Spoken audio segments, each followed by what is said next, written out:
ప్రభువును రక్షకుడైనటువంటి యేసుక్రీస్తు నామములో మీ అందరికి కూడా నా ప్రత్యేకమైనటువంటి వందనాలు. కీర్తనల గ్రంథము 27వ అధ్యాయము 4వ వచనము. యెహోవా యొద్ద ఒక వరం అడిగి తిని దానిని నేను వెదుగుచున్నాను. యెహోవా ప్రసన్నతను చూచుటకు ఆయన ఆలయంలో ధ్యానించుటకును నా జీవితకాలమంతయు నేను యెహోవా మందిరములో నివసింపగోరుచున్నాను. చాలా మంచి మాట. దావీదు తను మాట్లాడుతున్నటువంటి మాట. దావీదు పరిస్థితి కనుక మనం ఆలోచించినట్లయితే, దావీదును ఒకవైపు శత్రువులు తరుముతా ఉన్నారు. అటువంటి పరిస్థితుల్లో దావీదుకు కావలసింది ఏమిటి అంటే దేవుని యొక్క సహాయం. సాధారణంగా మనము కష్టంలో ఉన్నప్పుడు నా కష్టాన్ని తొలగించు ప్రభువా అని ప్రార్థన చేస్తాం.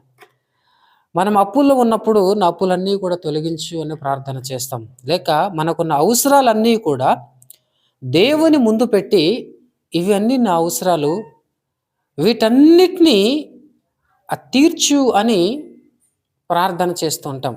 కానీ దావీదు విషయానికి వస్తే, దావీదు ఆయన ఒక సాధారణమైనటువంటి వ్యక్తి కాదు. ఆయన ఒక రాజు అయి ఉండి కూడా తాను చేస్తున్నటువంటి ప్రార్థన ఏమిటి అంటే, దావీదు ఎంతో ఉన్నతమైనటువంటి రాజు, లేక అతను యోధుడు, అతను గొప్ప విజేత. అతను ఏదైనా అడగవచ్చు. ఎందుకనంటే తన స్థానం ఎంతో ఉన్నతమైనటువంటి స్థానం. కానీ ఆశ్చర్యకరమైనటువంటి విషయం ఏమిటంటే, దావీదు ఇలా అంటున్నాడు, ఒక్క విషయము నేను యెహోవాను వేడుకొనుచున్నాను. ఒక్క విషయము, నాకు ఆస్తులను గ్రహించాలని తాను ప్రార్థన చేయట్లేదు. కానీ నా రాజ్యమే స్థిరపడాలి అని తను ప్రార్థన చేయలేదు. కానీ నా శత్రువులందరూ కూడా నశించాలి అని తను ప్రార్థన చేయట్లేదు. కానీ తాను ప్రార్థన చేస్తున్నటువంటి ప్రార్థన, దేవుని సన్నిధిలో తాను ఒక్క విషయము నేను యెహోవాను వేడుకొనుచున్నాను.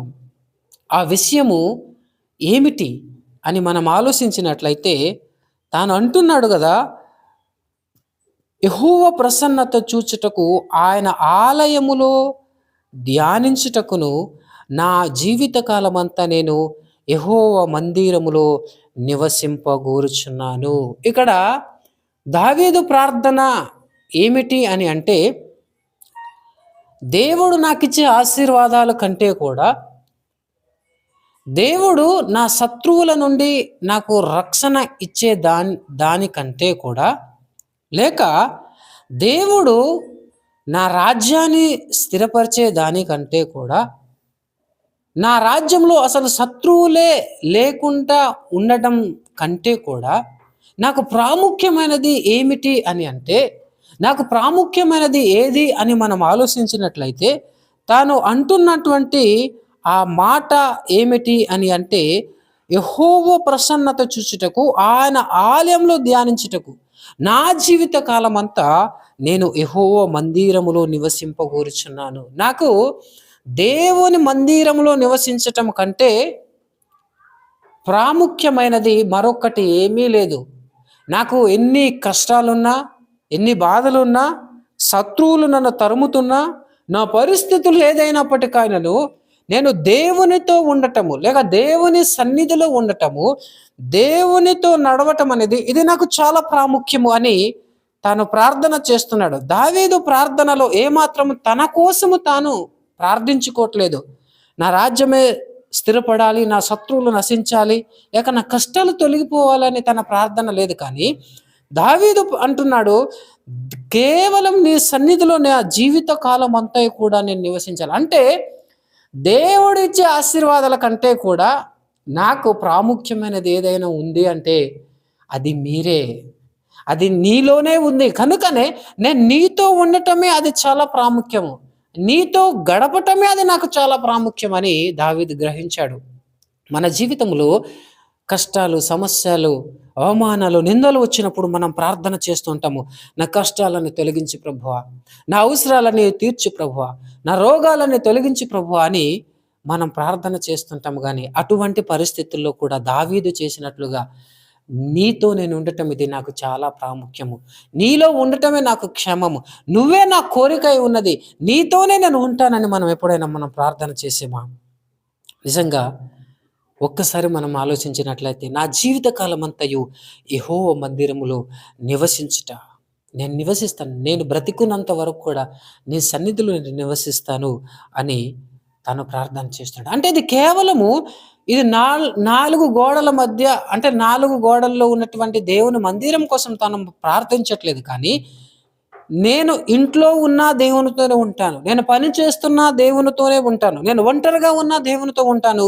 లేక నా కష్టాల్లోనైనా నేను దేవునితో ఉంటాను అనే ఆశ దావీదు హృదయములో ఉంది. ఇది దావీదు తను కోరుకున్నటువంటి జీవితం.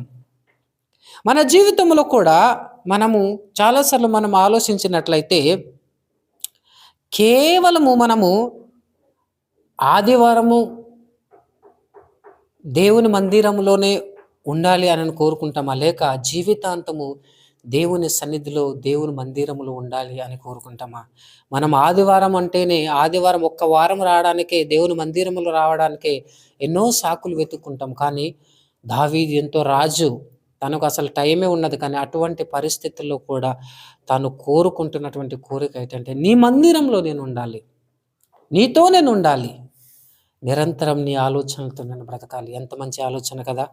ఈ దినాల్లో సంఘాల్లో మనం చూసినట్లయితే ఎంతోమంది వారానికి ఒక్కరోజు ఆదివారం దేవుని మందిరానికి రావడానికి ఎన్నో సాకులు చెప్పుకుంటుంటారు. కానీ దావీదు రాజయ్యున్నప్పటికైనను నేను నీ మందిరంలో ఉంటాను అని తాను ప్రార్థన చేస్తా ఉన్నాడు. మన జీవితంలో కూడా మనము దేవుని మందిరంలో ఉండటం అది ఎంతో ప్రాముఖ్యం.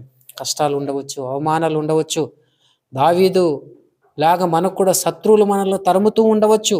ఇవన్నీ కూడా మనకు ప్రాముఖ్యమే, కాదని కాదు. కానీ వీటన్నిటికంటే కూడా మనము దేవునితో ఉండటం, లేక దేవుని సన్నిధిలో ఉండటము, వీటన్నిటికీ కూడా ఎంతో ఉన్నతమైనది. గనక మన కష్ట సమయంలో కూడా, పరిస్థితులు మనలను అనుకూలించినటువంటి సమయంలో కూడా దేవుని సన్నిధిలో నేను ఉంటాను ప్రభువా అని మనం ప్రార్థించడం ఇది ఎంతో ఆశీర్వాదం. ప్రతిసారి మనం ప్రార్థించినప్పుడు మన కష్టాలు తొలగించి, అవమానాలు తొలగించి దేవుడు తొలగించేస్తాడు. మన ప్రతి సమస్యని, కష్టాలు, బాధలన్నీ కూడా ఆయన తొలగించే దేవుడై ఉన్నాడు. కానీ దావీదు దాన్ని కోరుకోలేదు. అది తొలగించడం కంటే కూడా నేను నీతో ఉండటమే ఇది చాలా ప్రాముఖ్యం. మనం కూడా చెప్పగలమా? నేను నీతో ఉండాలి. నా కష్టాల కంటే కూడా, నా బాధల కంటే కూడా, నా అప్పుల కంటే కూడా, సమస్తము నాకున్న నష్టాల కంటే కూడా నీతో నేను ఉండటం ఎంతో ప్రాముఖ్యమని ఎవరైతే దేవుని యొద్దకు వస్తారో దావీదులాగా క్షేమంగా, సురక్షితమైనటువంటి ప్రాంతంలో ఉంటారు. గనుక ఆ విధంగా దేవుని సన్నిధిని, దేవుణ్ణి కోరుకునే మనుషులుగా, సంఘముగా, విశ్వాసులుగా ఉండాలని కోరుకుంటూ ప్రభు పేరట మిమ్మల్ని అందరినీ కూడా మనవి చేసుకుంటున్నాను.